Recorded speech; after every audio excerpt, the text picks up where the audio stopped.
et ça vous évite d'être prise dans quelque chose où c'est finalement la peur qui guide vos choix et de vous dire après coup, si j'avais su, si j'avais eu les bonnes informations, peut-être que j'aurais posé plus de questions, peut-être que je me serais renseignée davantage, peut-être que j'aurais pris le temps de réfléchir et peut-être que j'aurais fait un autre choix. Je ne vais pas vous vendre le fait que vous allez accoucher sans péridurale à 100%, parce que ce serait très prétentieux de ma part. Par contre, je peux vous garantir que vous aurez toutes les cartes en main pour faire des choix éclairés qui ne soient pas influencés par la peur. Bonjour et bienvenue dans Kiffe ton accouchement, le podcast qui dégomme les clichés sur l'accouchement. Je suis Amandine, entrepreneuse et j'adore dégommer les clichés sur l'accouchement. Ici, c'est sans tabou et sans prise de tête, alors installe-toi confortablement et c'est parti pour un nouvel épisode.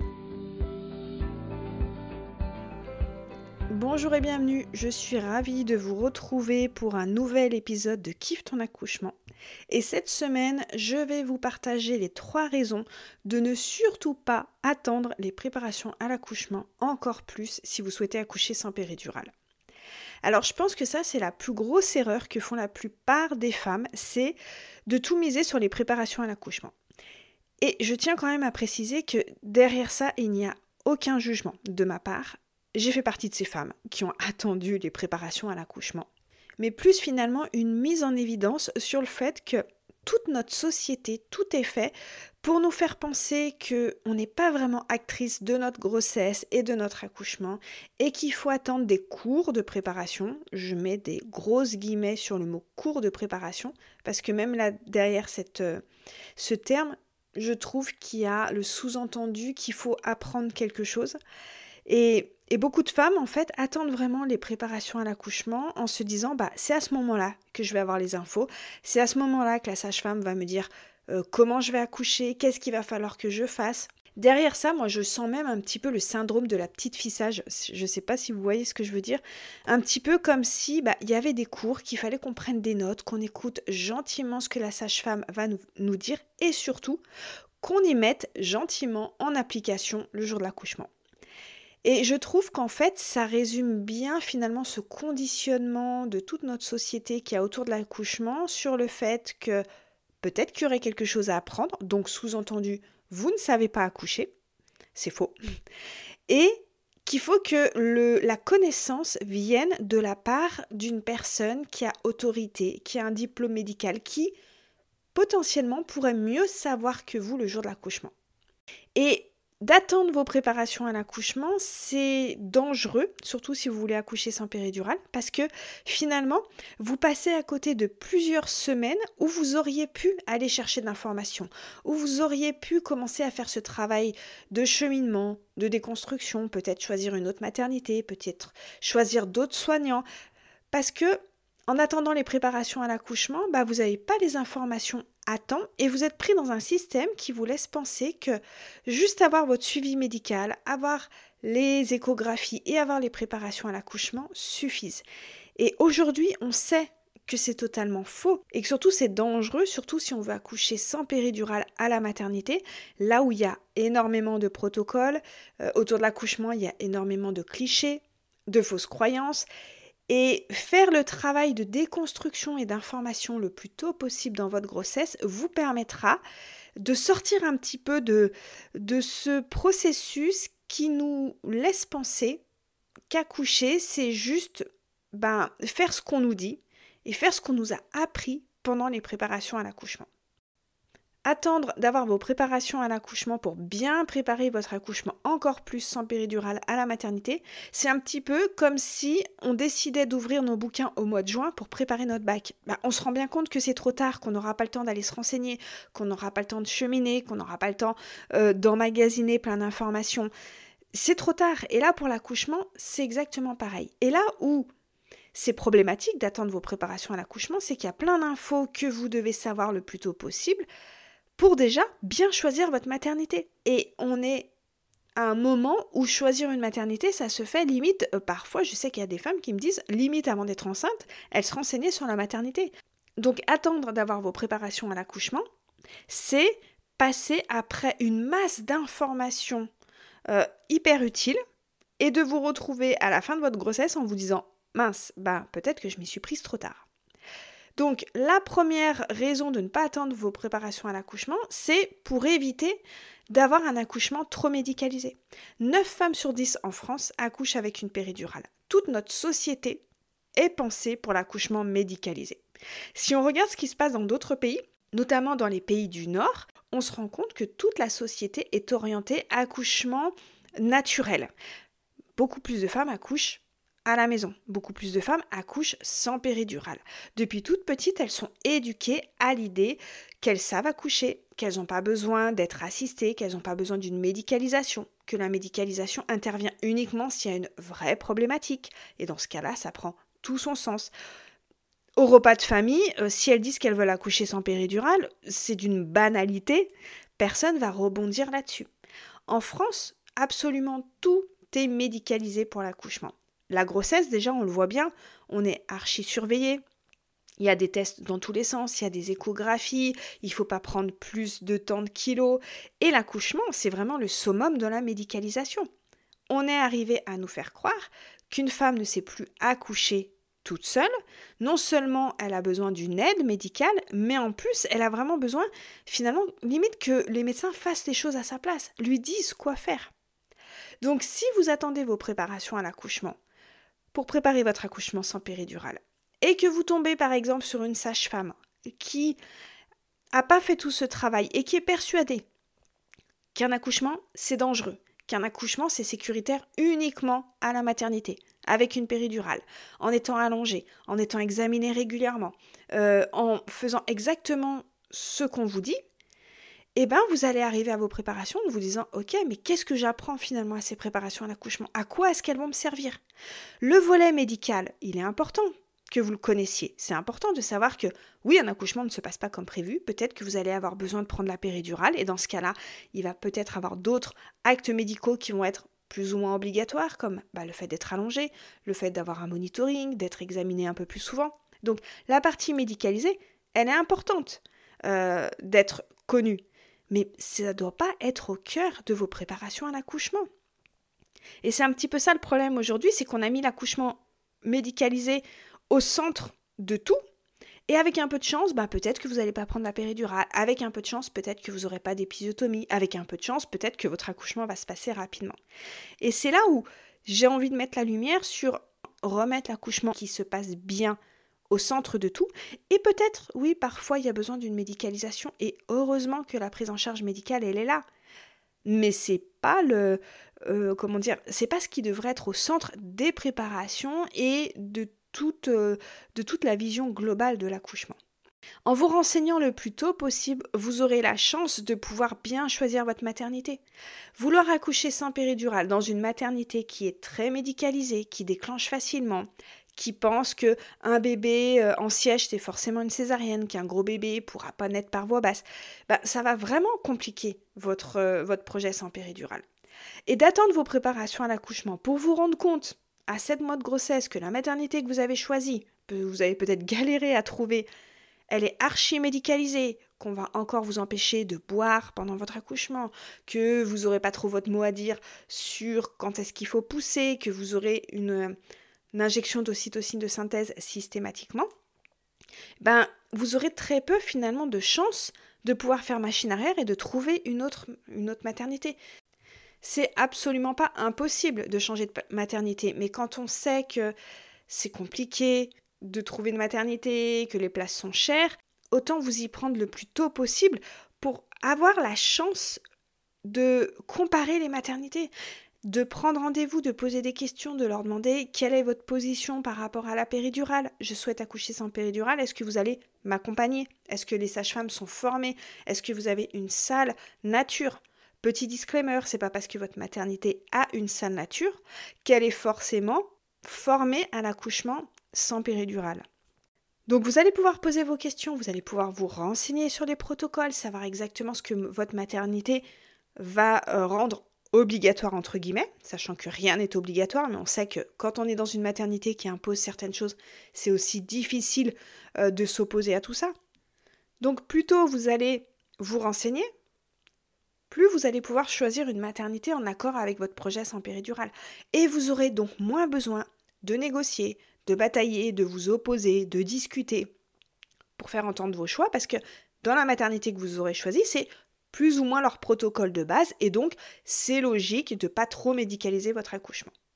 D'ailleurs, concernant les protocoles de votre maternité, je vous mets à disposition un mémo à télécharger avec les questions principales à poser lors de vos rendez-vous pour en savoir un petit peu plus sur les protocoles. Parce que c'est bien gentil de vous dire renseignez-vous sur les protocoles de la maternité, mais si vous ne savez pas quelles questions, quels points aborder, ça peut être un petit peu le flou.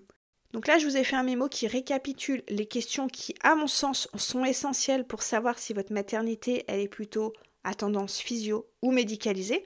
Par exemple, concernant l'ocytocine de synthèse pour la délivrance du placenta. Il y a plein de femmes qui ne savent pas que cette injection est quasiment obligatoire dans la plupart des maternités. C'est tellement fait de façon systématique et banale que la plupart des femmes n'ont pas les informations.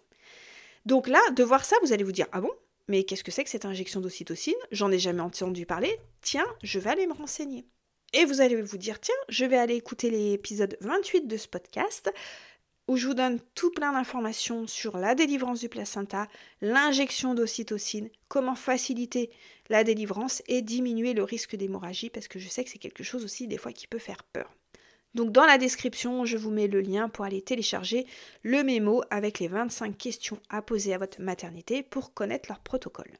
Et en ayant aussi toutes ces connaissances, vous pourrez aussi choisir vos préparations à l'accouchement qui soient adapté à votre projet sans péridurale. Vous pourrez prendre le temps de choisir une sage-femme qui va être beaucoup plus dans l'accompagnement non médicalisé de votre accouchement, en vous rappelant que vous savez faire, que vous avez des droits, que vous n'avez pas besoin de la médicalisation, plutôt que de tomber sur une sage-femme qui va vous dire « Écoutez madame, c'est votre premier, vous n'avez jamais accouché, quand vous arrivez, on vous pose la péridurale, vous serez à jeun, vous poussez quand on vous le dit » et qui laisse absolument pas la physiologie faire ce qu'elle a à faire. Donc, bien choisir votre maternité et bien choisir vos préparations à l'accouchement, ça va être aussi quelque chose de décisif sur le déroulement de votre accouchement. Et vous ne pouvez pas prendre le risque de vous rendre compte que vous n'êtes pas au bon endroit avec la bonne sage-femme à votre 7e mois de grossesse. Plus tôt vous vous renseignez, plus tôt vous pourrez faire de vrais choix éclairés. La deuxième raison, c'est d'éviter de vous faire influencer par la peur. On va pas se mentir, la vision de l'accouchement en France, elle n'est pas super rassurante. La confiance n'est pas au centre de la vision de l'accouchement. Quand on parle aujourd'hui accouchement, on pense maternité, péridurale et médecin qui va vous dire quoi faire parce que vous n'avez jamais accouché, parce que vous n'êtes pas la meilleure personne pour savoir comment accoucher.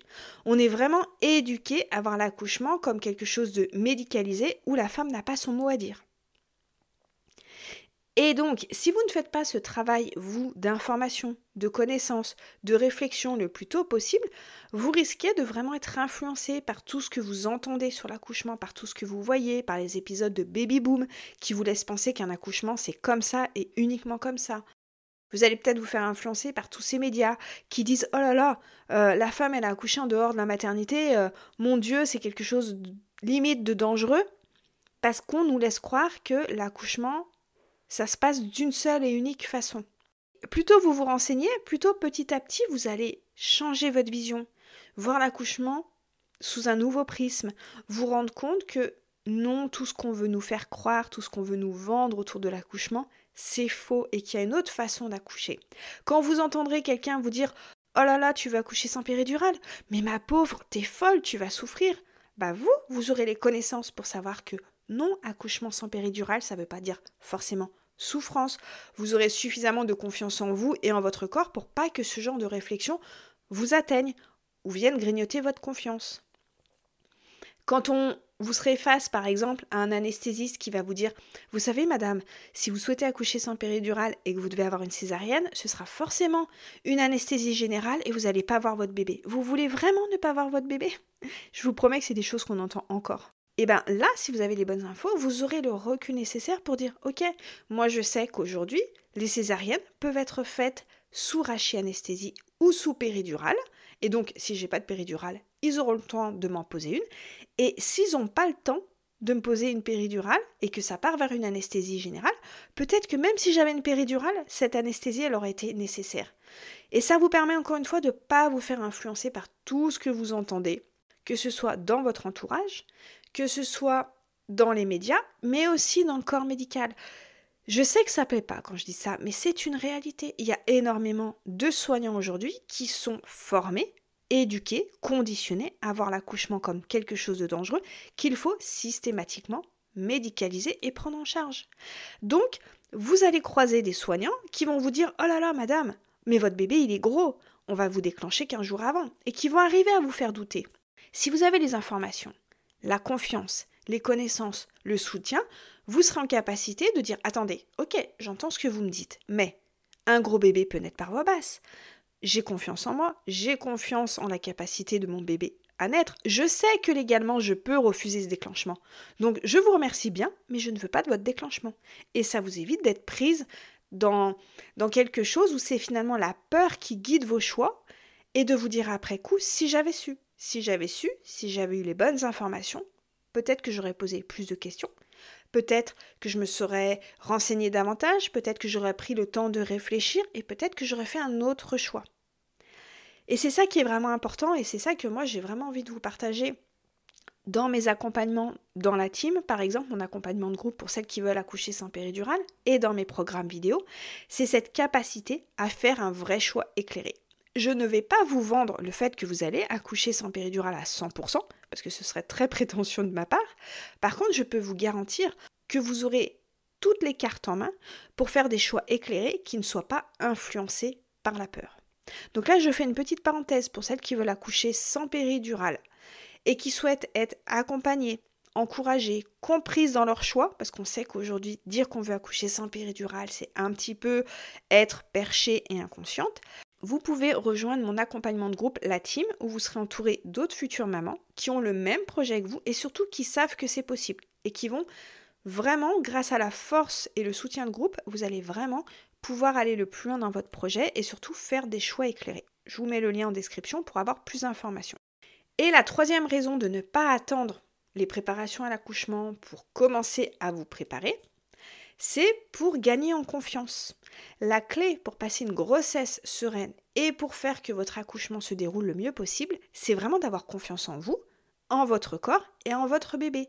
D'avoir confiance en vos capacités pour mettre au monde votre bébé. Et cette confiance, elle vient pas du jour au lendemain. Surtout quand on est éduqué depuis toute petite à l'accouchement médicalisé. Surtout quand on est baigné dans un monde qui nous fait croire que l'accouchement c'est forcément médicalisé et qu'on ne sait pas faire. Donc de nourrir cette confiance, ça prend du temps, ça prend des semaines, ça va vous demander un gros travail de déconstruction de votre vision de l'accouchement pour venir planter des petites graines de confiance qu'il va falloir venir nourrir régulièrement par de la lecture, par des témoignages. Dans mon podcast, j'ai que des récits rassurants de femmes qui ont accouché à la maternité ou à la maison, par césarienne, avec ou sans péridurale, mais qui avaient des informations pour bien vivre leur accouchement. Donc de venir nourrir tout ça, ça prend du temps. Donc plus tôt vous vous y prenez dans votre grossesse, voire même avant d'être enceinte, plus vous aurez de chances de voir cette confiance grandir, prendre de la place et vous permettre de voir l'accouchement comme quelque chose de beaucoup plus rassurant. Et vous aurez aussi le temps de partager cette confiance à votre partenaire parce qu'il va avoir un rôle clé à jouer aussi le jour de votre accouchement. Mais si lui, il ne fait pas aussi ce travail, qu'il est convaincu qu'il faut vous laisser faire, que le médecin a raison, que l'accouchement c'est dangereux, que toute cette médicalisation elle est indispensable, vous allez porter votre projet sans péridurale toute seule. Donc, de vous y prendre le plus tôt possible, ça vous permettra à lui aussi de voir l'accouchement sous un autre prisme et de faire aussi ce travail de cheminement, de déconstruction et de réassurance. Dans mon pack complet, vous avez 3 programmes vidéo, dont un pour votre partenaire. Vous avez un programme pour connaître tous les protocoles, vos droits, ce que vous pouvez demander, refuser. Ça, c'est vraiment la base pour changer votre vision. Ensuite, le deuxième programme, c'est beaucoup plus axé sur la physiologie de l'accouchement. L'ocytocine, les hormones, comment lâcher prise, comment créer autour de vous un environnement propice, gérer vos contractions et aller le plus loin dans votre projet sans péridurale. Et mon troisième programme, il est vraiment destiné à vos partenaires pour que eux aussi, ils puissent changer leur vision, prendre confiance en eux, prendre confiance en vous, comprendre votre projet sans péridurale et savoir comment être vraiment soutenant et utile pour votre accouchement. Parce que le jour J, vous allez avoir besoin de votre partenaire. Mais il faut que lui aussi, il ait fait ce travail. Souvent, je fais ce parallèle, mais un premier accouchement, c'est aussi important dans une vie qu'un mariage. Ça nous viendrait absolument pas à l'esprit pour un mariage de laisser le hasard décider de qui sera présent, de ce qu'on va manger, comment va se passer la cérémonie, quelle robe on aura. Non, on s'y prend. Pas plus de 9 mois avant le mariage, on s'y prend des fois 1 an ou 2 ans pour que tout soit parfaitement mis en place, pour que le jour de notre mariage, tout se passe le mieux possible. Pourquoi ne pas passer autant de temps à préparer notre accouchement qu'on passerait à préparer un mariage? Si le jour du mariage, finalement, le repas il est gâché, vous n'allez pas être traumatisé toute votre vie. Par contre, si votre accouchement, il y a quelque chose qui se passe mal, mais parce que ça a été une succession de mauvais choix, de méconnaissance, de manque de confiance, vous allez peut-être vous dire après coup, punaise, mais si j'avais su, j'aurais plus misé sur mon accouchement. Et c'est vraiment ça que j'ai envie de vous partager, c'est vraiment mon objectif, c'est de vous mettre entre les mains toutes les cartes pour que vous puissiez faire des vrais choix éclairés. Et comme je vous le disais, ça ne vous garantira pas que votre accouchement se passera comme vous l'avez prévu. Ça ne vous garantira pas que vous allez accoucher sans péridurale. Par contre, vous vous direz après coup, ok, tout ne s'est pas passé comme prévu, mais j'avais les infos, j'avais la confiance, j'ai posé des questions, je sais que ce qu'on m'a fait, c'était indispensable. Je sais que j'ai fait les bons choix et que mon accouchement s'est peut-être pas déroulé comme je l'avais prévu, mais en tout cas, j'ai aucun regret en me disant si j'avais su. En vous renseignant le plus tôt possible, vous allez petit à petit cheminer, déconstruire, vous rendre compte que tout ce qu'on nous vend sur l'accouchement, c'est pas si horrible que ça. Et je sais que j'ai énormément de femmes qui, dans la team, mon accompagnement de groupe ou après avoir pris mes programmes vidéo, m'envoient des messages en me disant « Waouh, mais pourquoi je ne savais pas ça avant ?» Et limite, j'ai trop hâte d'accoucher. Et ça me fait rire de me dire qu'il y a des femmes maintenant qui ont tellement cheminé sur elles, qui sont pressées de vivre ce moment, cette confiance, cette puissance, et qui vont garder un beau souvenir de leur accouchement. Et c'est vraiment ça que je vous souhaite, c'est de garder un beau souvenir de votre accouchement, peu importe comment il se passe. Et s'il vous plaît, ne misez pas tout sur vos préparations à l'accouchement. S'il vous plaît, renseignez-vous le plus tôt possible. Vous allez gagner un temps précieux pour nourrir votre confiance, ne pas vous faire influencer par la peur, changer votre vision petit à petit et arriver le jour de votre accouchement en étant vraiment informé, rassurée et confiante. Et ça peut faire vraiment toute la différence. Et donc je vous rappelle, pour celles qui veulent accoucher sans péridurale, vous pouvez soit rejoindre la team, mon accompagnement de groupe, où là vous serez vraiment entouré d'autres femmes qui ont le même projet que vous. Il y a des ateliers mensuels, il y a un groupe pour discuter, je suis sur le groupe pour répondre à vos questions, vous réassurer si besoin, vous donner des informations adaptées à votre situation. Et si vous préférez vous préparer en autonomie, vous avez mes programmes vidéo avec à peu près 6 heures de contenu. C'est des vidéos courtes, faciles à regarder, sans charabia, sans langue de bois, sans prise de tête. Même si vous êtes à la fin de votre grossesse, ça se regarde rapidement, donc vous aurez quand même un maximum d'informations. Et selon la formule que vous prenez dans la team, vous pouvez aussi avoir accès à tous ces programmes vidéo. Donc je vous laisse aller jeter un œil sur mon site amandinenaissance.fr. Si vous avez des questions, vous n'hésitez surtout pas à m'envoyer un petit message privé. Je me ferai un plaisir de vous répondre et je vous dis à la semaine prochaine pour un prochain épisode de Kiffe ton accouchement.